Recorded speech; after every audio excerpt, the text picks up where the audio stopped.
Hey, welcome back to my channel, Duct Tape Mechanic. In this video, I'm going to show you how to fix a front load LG washing machine that's not draining water and also giving an OE error code. So if you find this video to be helpful, make sure you subscribe to my channel for more DIY and tinkering videos. Alright, so here is the washing machine in question. This video is going to be applicable to pretty much any sort of LG front load washing machine without regards to the model number, because they're all pretty much the same. So it could be the TROM series or any of the other front load machines. Basically, if it's giving a OE error code and not draining the water, it's most likely caused by either a kink or a clog in the system, or number two, and a very common reason, a failed drain pump motor. And I'll cover both of those in this video. So let's get to it. The first place to check for a clog is the pump motor filter. And to get to that, just gotta put a flat blade screwdriver on this little panel right here and pop that right out. Just gotta turn the filter counterclockwise to get it out.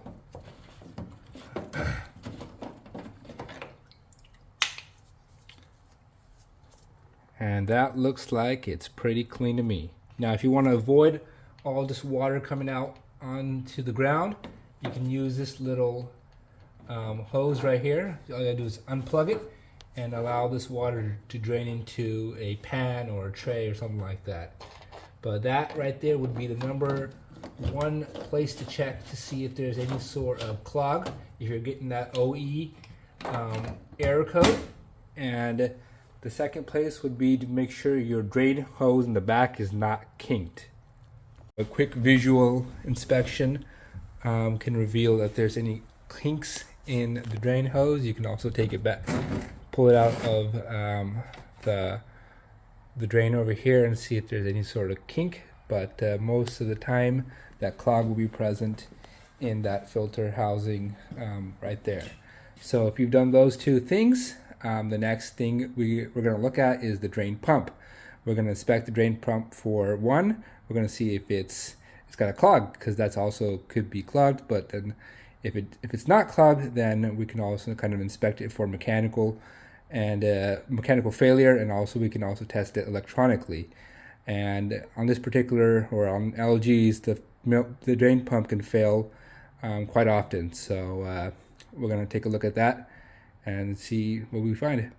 So let's inspect the drain pump now for either a clog or some sort of electrical or mechanical failure.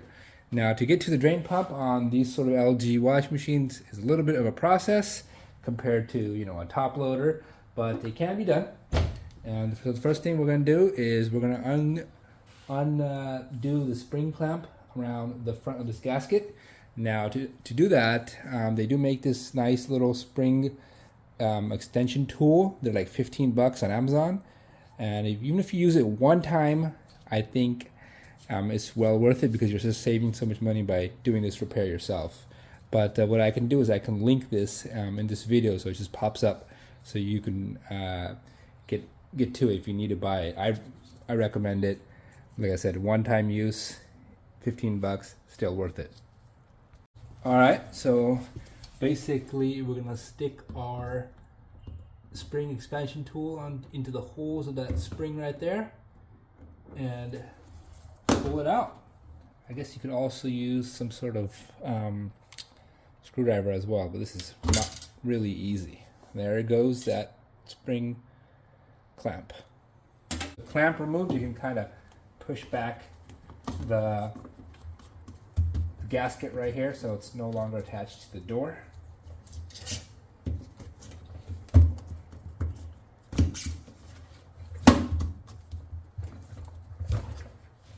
That's good.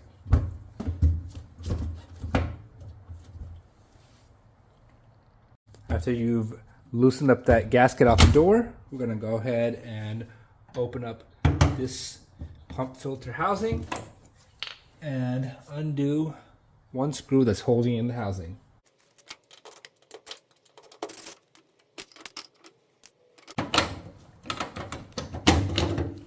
go ahead and just pull off this casing right here. And after you remove that casing, depending on your model, there may be another 1 or 2 screws that you need to undo. In this case, it's 2 of them. 1, 2.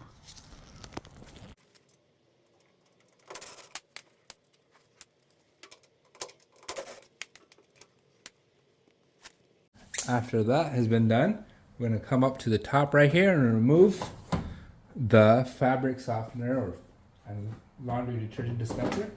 Just got to push in this button right here. And with the fabric softener slash detergent dispenser removed, you'll have to remove 2 screws that were hidden by it. So 1 and 2.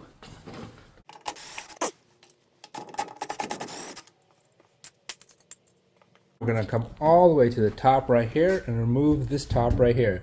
To do that, all you need to do is take off this bottom screw right there and that one right there. And you should be able to just slide it this way and up and out of there.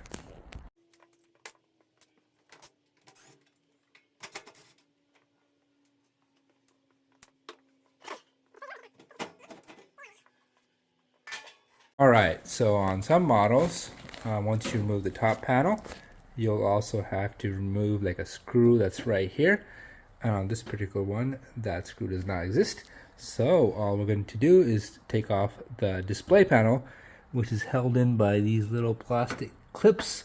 So we should be able to just kind of get a putty knife and stick it in there, and it should be able to just pop this display panel right off, because I don't see any other screws holding it in.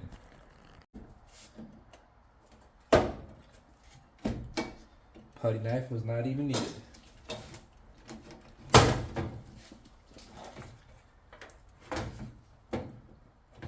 With the displays popped up, you can just kind of place it out of the way if you like, or you can just disconnect it, but I like to kind of get it out of the way.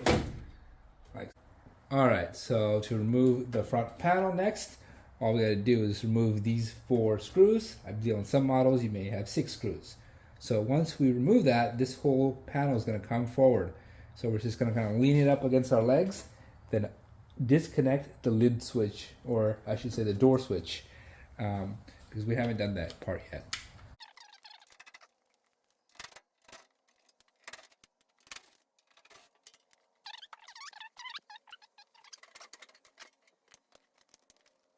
So with the 4 screws removed, kind of want to keep your leg on the panel right here because it's going to fall forward. Go ahead and disconnect the door switch. A little bit, can be a little bit difficult, but there we go. And then you should be able to just pull this whole panel up and off the pegs that it's on.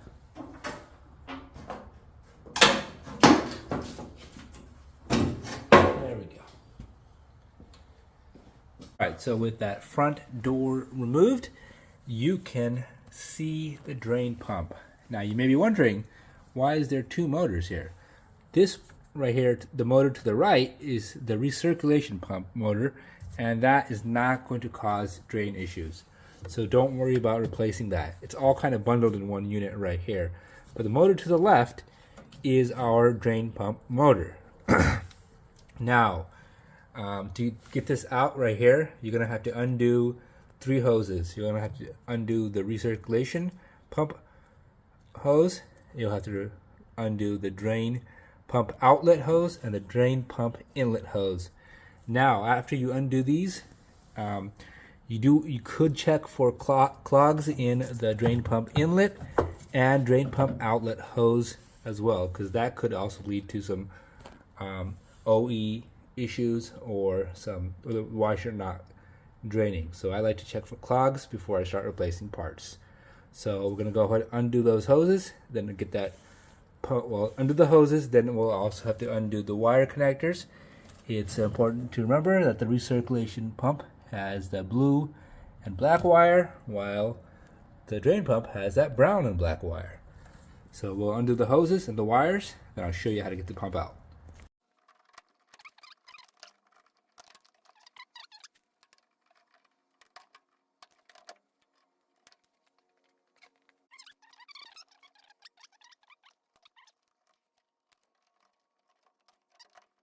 All right, so now that all three of the hoses are off and the wires are undone, the connectors for the drain pump motors, I should say, are undone, all you got to do is just kind of push this pump back and lift up. It's kind of a weird mechanism, and you'll see it better when I remove it, of exactly what I'm doing.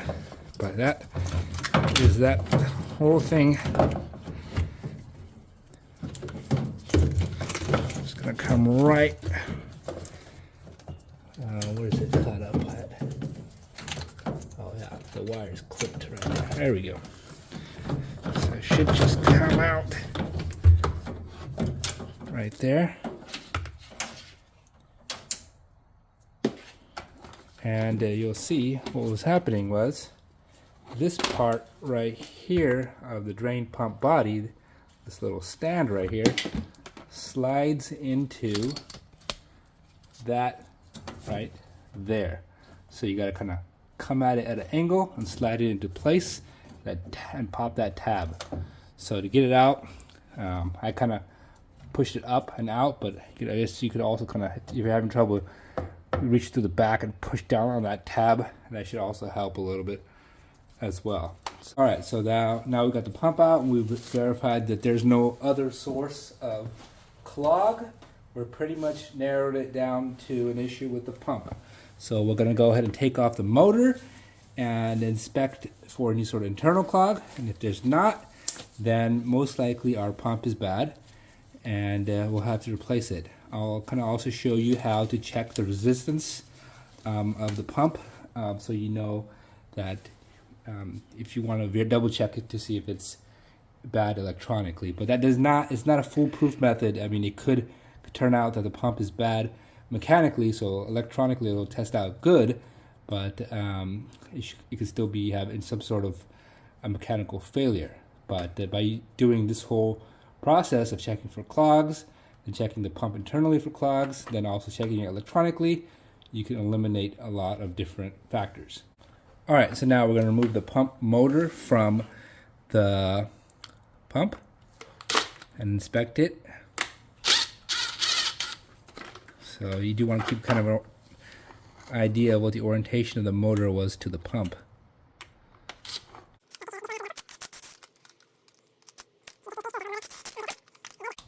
So a lot of time when these motors fail, this impeller will be really loose. So right now, if I try to turn this impeller, I'm getting resistance. It'll be resistance for a while, then it'll be kind of click into place. Like right now, a lot of resistance, and I can just kind of keep pushing, and it should go into another position. So that tells you, as a quick test you could do, but if this thing is just really loose, that's a sign of mechanical failure as well. So after that, we're just going to remove this plastic white piece.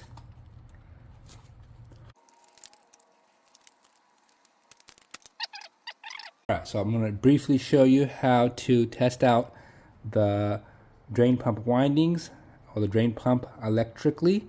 Basically, we're going to be testing the resistance or measuring the resistance of the windings. So what we need to do is put our multimeter into auto resistance and just put our probes onto the terminals of the drain pump and see what the resistance is. Should be a fairly low resistance, so 14.1 ohms. So that is good. Anything between 10 to 25 ohms would be considered good.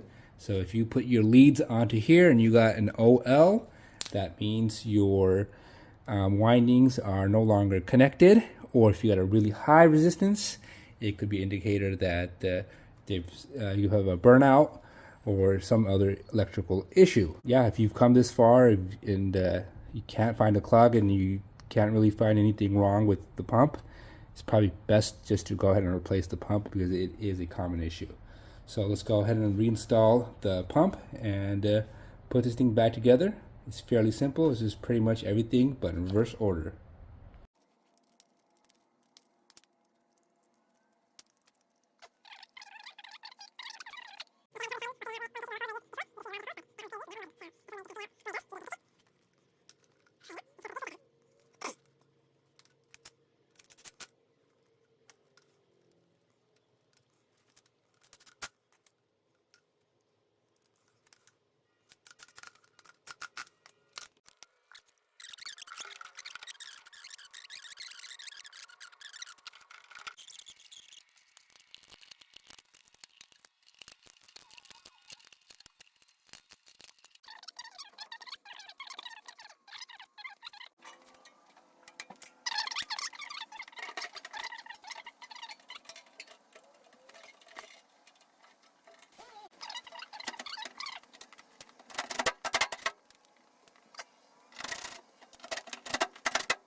Alright, so that's how the gasket should look like after that spring clamp has been reinstalled on there.